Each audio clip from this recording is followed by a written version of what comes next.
Well, interest rates are critical, and a lot of times people like to know where interest rates are going, and I always tell them my favorite joke about Einstein.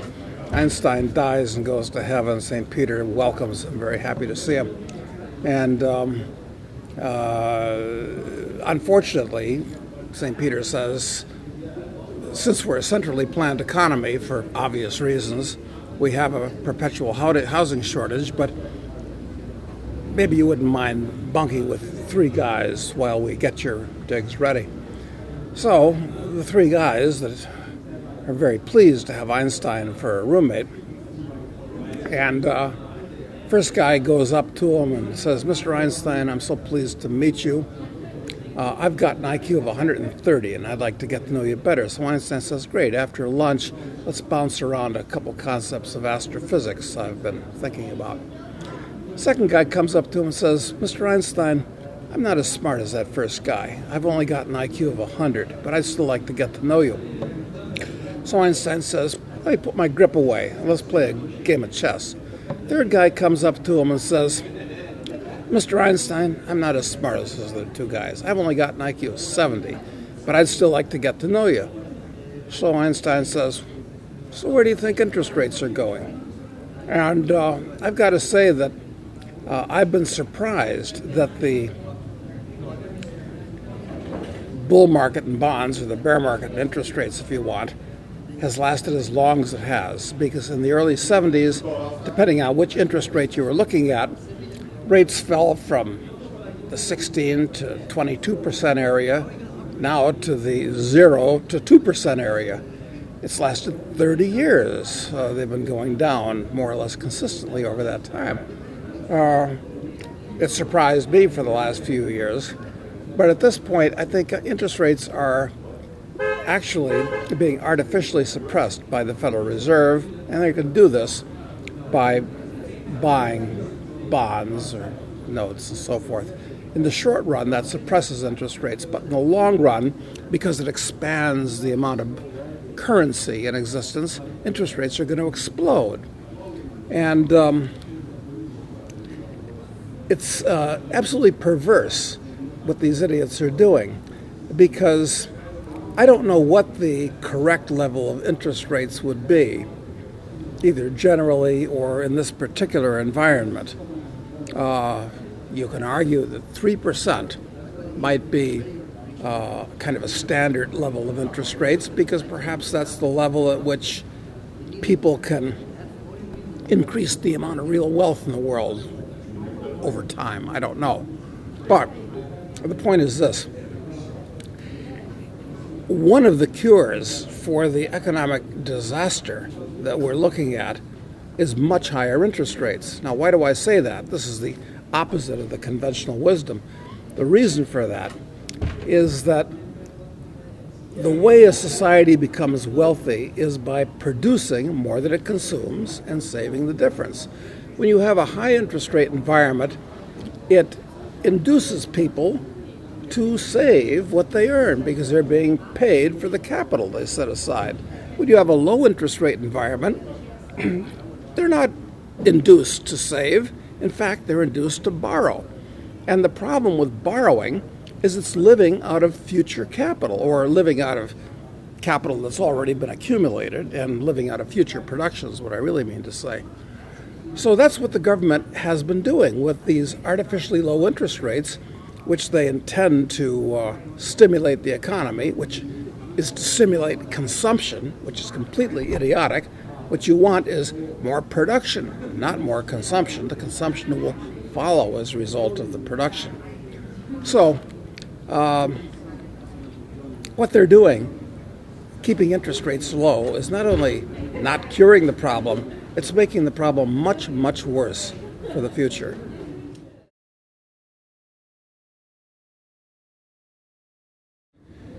One thing that's not being done today is looking at basic philosophical principles. And in response to your question, I don't believe in taxation. I don't think that taxation is necessary, quite frankly. But to answer the question, if you're going to have taxation, of course, it would be much wiser and more productive and more prudent to tax people based upon what they consume as opposed to what they create.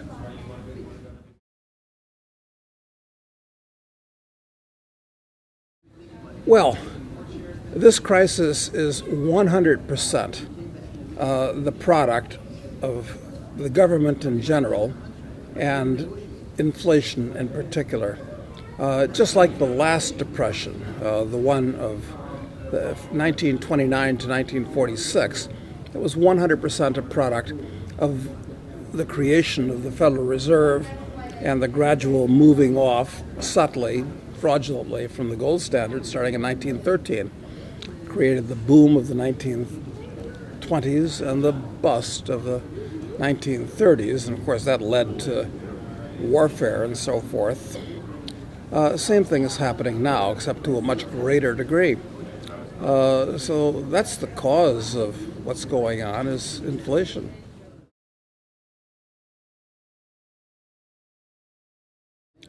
Well, the FDIC was started by Roosevelt to give people confidence in the banks, in the rather idiotic notion that confidence was the most important thing. Of course, this is idiotic, because confidence is something that can blow away like a pile of feathers in a hurricane. So trying to base a system on confidence is counterproductive. But that is really the purpose of the FDIC. It's to assure everybody that their deposit will be there, the government will stand in back of it. And it started out at a low level, $10,000, then $40,000. Now it's up to $250,000. Actually, for practical purposes, the government will back up any amount of money that you have in any bank at this point, which of course means that there's no reason to choose one bank over another bank. In the past, you'd choose a bank based upon whether you thought it was prudently and well managed, and you'd actually get your money back. Now, this is academic, so there's no reason to run a bank prudently. But the whole banking system has been corrupted, and there's no relationship now between the way banks are run and what they are as institutions and what they've historically been.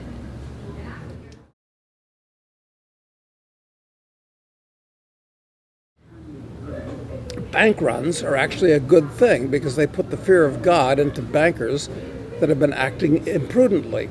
But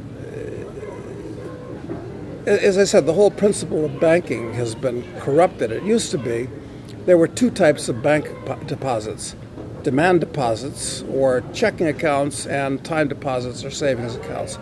With the checking accounts, you pay the bank to store your money securely, and you pay the bank for the right to transfer it by writing checks against it. It's totally different from savings accounts. Savings accounts is you give the money to the bank for a fixed period of time at a fixed interest rate, so they can lend it to a businessman for a fixed period of time at a fixed interest rate, capturing the spread. They're two totally different businesses, but now there's no distinction either in the mind of the public or in the practice of the bankers between checking accounts and savings accounts. And this is part of the problem. And in order for the system to be reformed, the entire banking system has to be totally overturned and refurbished and go back to a sound classical system.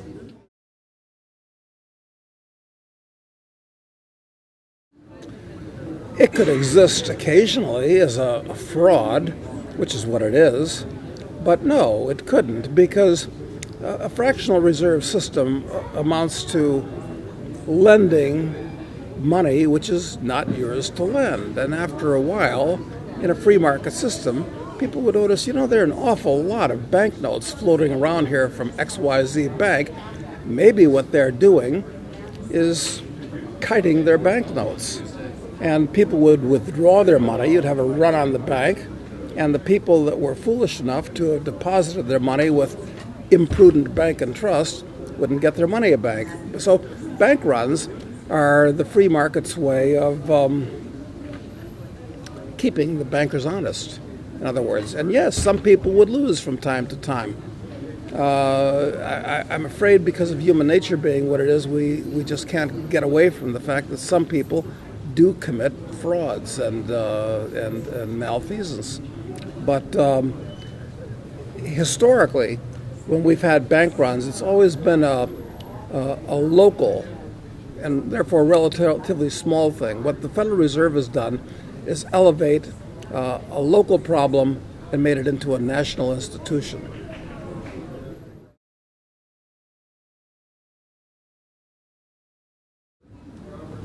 Well, the United States and the world at large are full of government-sponsored enterprises. You can start with the post office, you can go to NASA, you can go to almost everything that the government does, where it puts money into the economy, hires people to do things. My feeling is that there's absolutely nothing that needs to be done that would not be done by entrepreneurs working for a profit. And if it is not done, it means that the market really doesn't want it. And by that, I'm including things like roads and schools. In fact, everything. The government doesn't create anything. The government only, in effect, steals money from the society in order to allocate in a way that the people that are running the government want. There's no magic. It's not a cornucopia.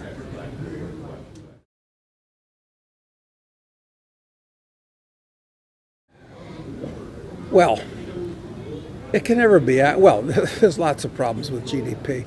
For one thing, in order to have it, you have to report numbers to a central agency. And who knows what that central agency, the government, is going to do with those numbers, how it'll distort them. The fact they can force you to report them is an ethical problem to start with. But as a measure in today's world, GDP counts things like government employees. And there's no indication they may be, but they may not be doing anything that is needed and wanted and actually productive. So things are distorted by that alone. And increasingly, the reporting of numbers on GDP in the U.S. and all over the world are becoming less and less accurate, more and more corrupt. It's a lot like Argentina, where I spend a lot of time.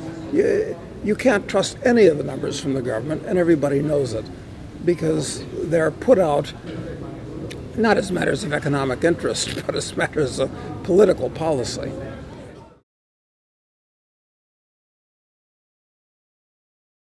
No, it doesn't. There's a group called Shadow Statistics, and what they've done is calculate these things, CPI, GDP, unemployment, so forth and so on, using methods that the government used to use 30 or 40 years ago. And it turns out that because of what the government calls their hedonic adjustments, that the CPI, as it's reported today, has very little relationship to what it used to be as it was reported before. So, no, it's almost a fantasy today.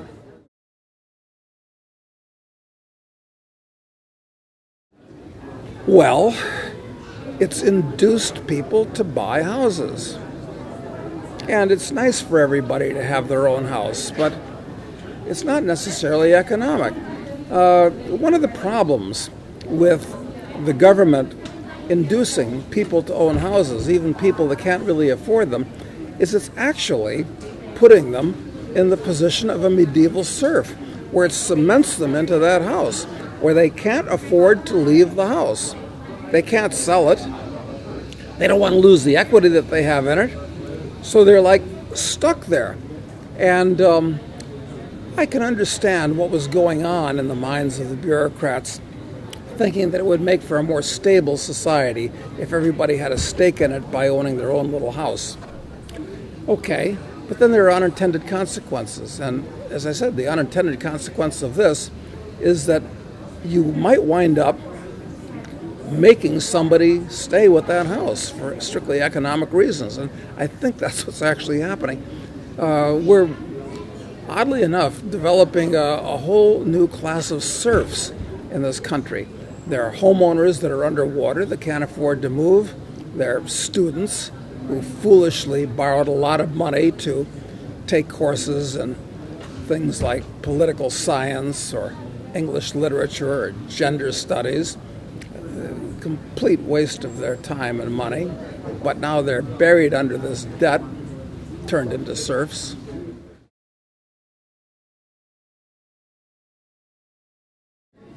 Yeah, absolutely. Look, there's only three ways that a government can get money. It doesn't create wealth, it doesn't produce, okay? So there's three ways a government can get money.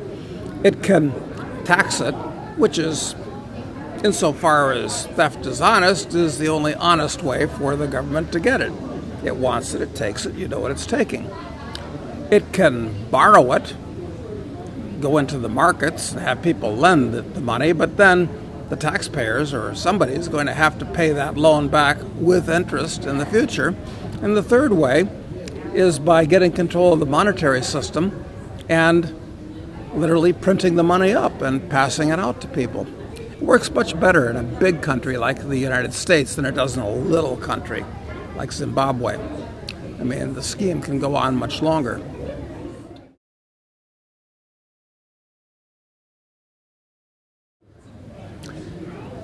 Look, I enjoy booms. Everybody enjoys booms. Good times are a lot more fun than bad times, even if you're living out of capital and you don't even realize it. And that's what these artificial booms are all about. It's living out of capital.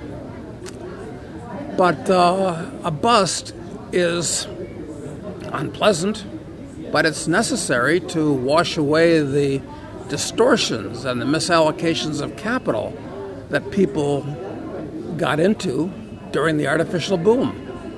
The problem is that governments don't like busts, so they try to keep the boom rolling on at any cost, and it just makes things worse. And that's exactly where we are at this particular moment. That's why I am so pessimistic for the economic, and for that matter, the political, and for that matter, the social and military future of the U.S., because of these policies of the government are not only doing the wrong thing, they're doing exactly the opposite of the right thing by trying to keep the boom ongoing, by trying to inflate the bubble even bigger.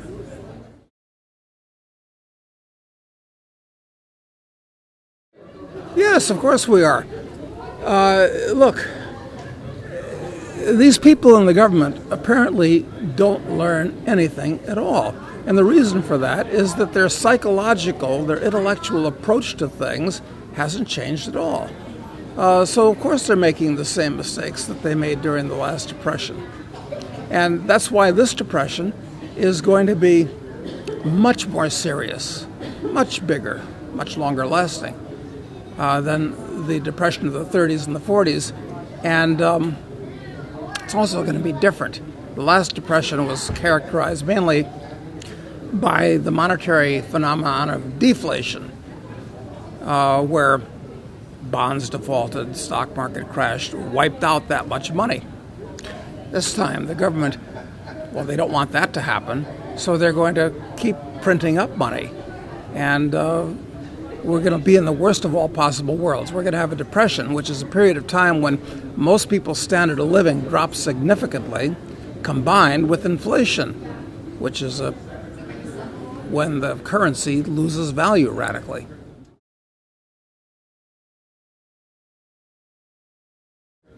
Oh, there's not going to be any comparison. Yeah, it's going to be much worse.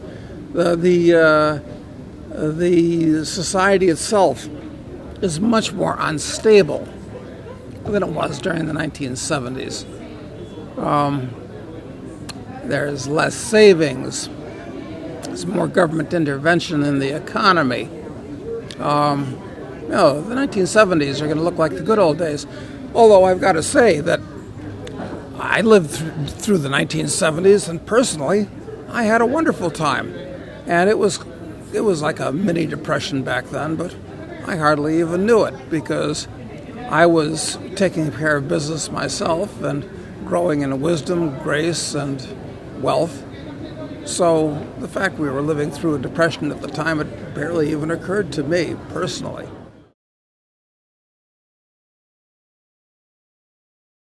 Well, actually, I've never been a fan of the gold standard because I don't think the government should be in the money business. So the idea of having a national currency backed by gold, where you have to trust them to only issue so much for how much gold they have, to me, this is wrong-headed. But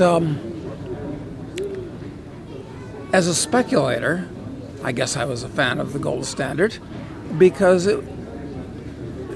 you could tell in 1970, 1971 that the government was artificially controlling the price of gold at $35 an ounce, and it was a one-way street. It had to explode upwards.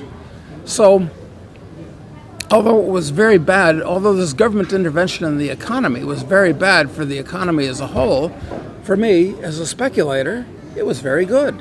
It created a distortion that I could capitalize on.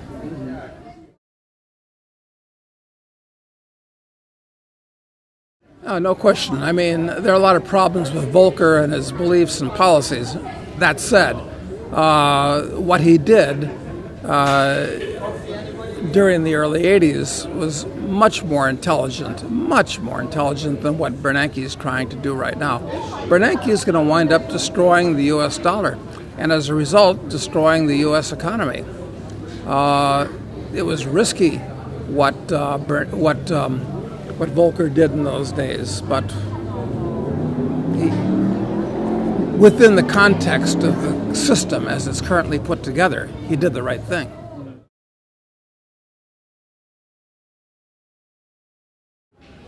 Well, the dollar has been the world's reserve currency basically since the end of World War II.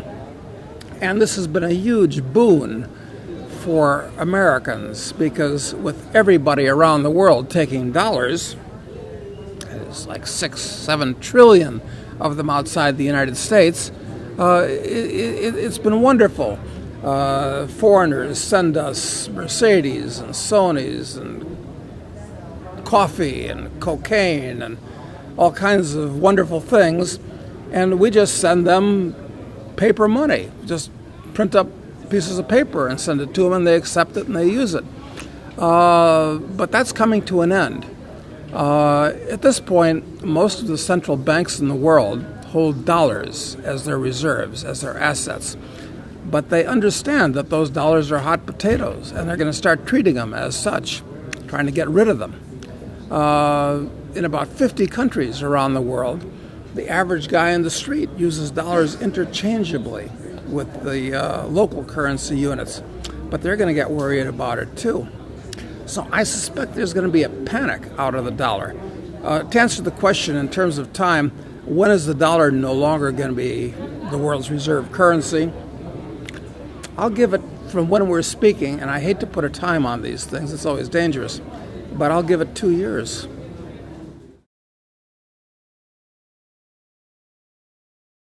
Oh, yeah, absolutely. Look, right now, the official government debt is, let's say, $15 trillion. And most of it's financed very short term.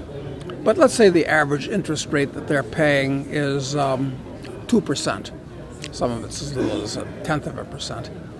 So that means they're paying $300 billion a year on the national debt.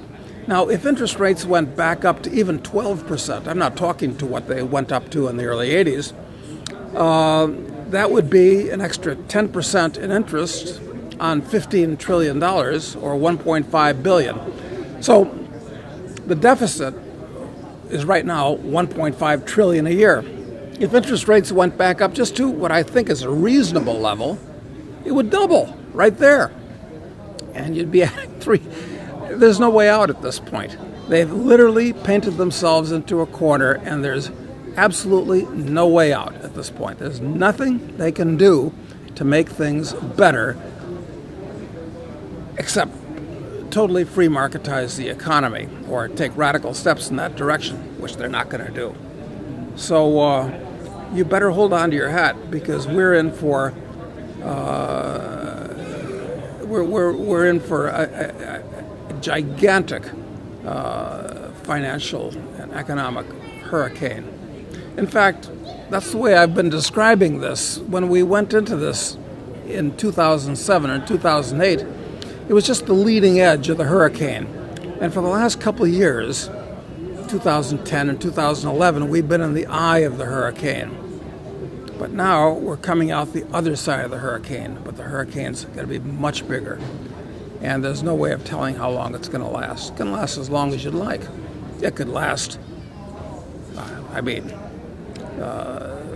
China had a depression that lasted decades. The Soviet Union had a depression that lasted 70 years. So there's no limit.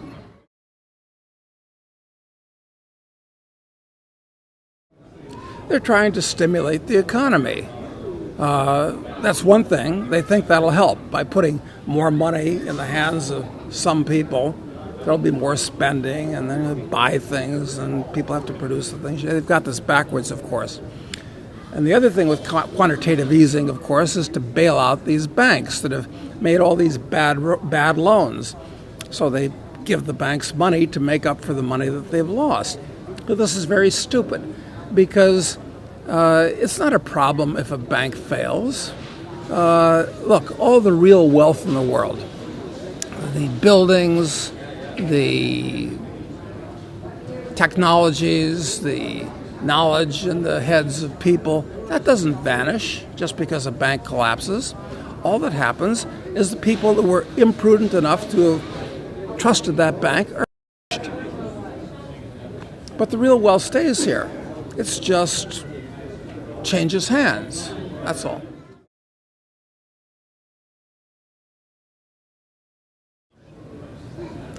At this point, the Federal Reserve has about $1.6 trillion, I believe, of deposits from banks that it's paying interest on.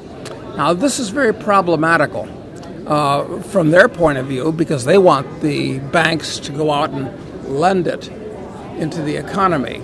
I guess make more real estate loans to reinflate that bubble, perhaps. So that's what they want to have done, but it's not happening at the moment. But the real problem is this. At some point, that money sitting there is going to go out into the economy. Maybe inflation, defined as retail price rises, starts running 5, 10, 15%. And they're still artificially suppressing interest rates. So the banks will withdraw that money, and what will they do with it? It'll go into the economy, and it's a time bomb, and the fuse is lit and it's burning. I mean, you've got these huge pools of dollars everywhere, 7 trillion offshore, several trillion onshore. They're just waiting in cash, and at some point, people are going to panic and say, get me out of these dollars. There's going to be a panic out of the dollar, and that's going to result in a price explosion. But I tend to look at the bright side of everything. And from my point of view as a speculator, the bright side is that it is inevitable that they're going to create new bubbles. They created a stock bubble. They created a real estate bubble. They'll create a bubble in gold. There's going to be a panic into gold, a panic into silver. Well, that's wonderful from my point of view. Likely to be a panic into small gold mining stocks, which have always been the most volatile class of securities on the planet, but now they're likely to be ultra volatile as the public gets into them trying to hide from the consequences of inflation. So at the same time that most people are getting wiped out financially, very likely, there are some people that are going to make a lot of money. I trust that I'll be among them.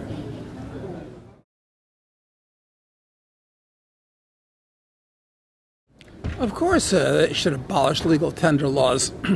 You should be able to accept whatever you want or whatever the market dictates for currency. Legal tender laws basically say that you must accept U.S. dollars when you're in the United States. It's simply a form of coercion.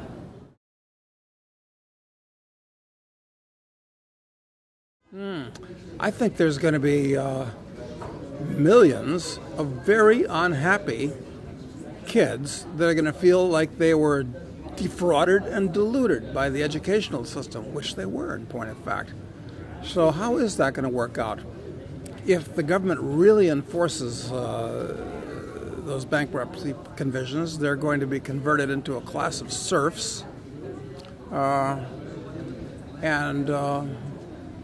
maybe when the government inflates the dollar out of existence, destroys it that way, they'll find that they only wasted the 4 years of time that they spent in college, and the $100,000 of debt will be wiped out. They're still losers.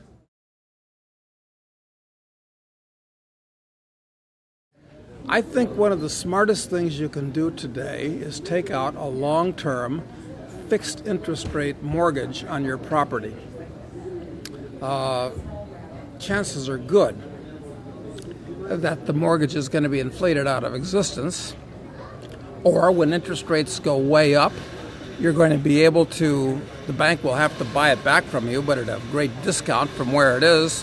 So I think that that's an excellent thing to do.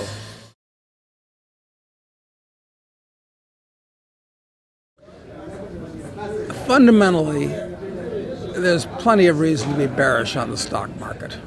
It's not cheap. And there's lots of reason to believe that earnings could collapse in addition. And a lot of these corporations could go bankrupt.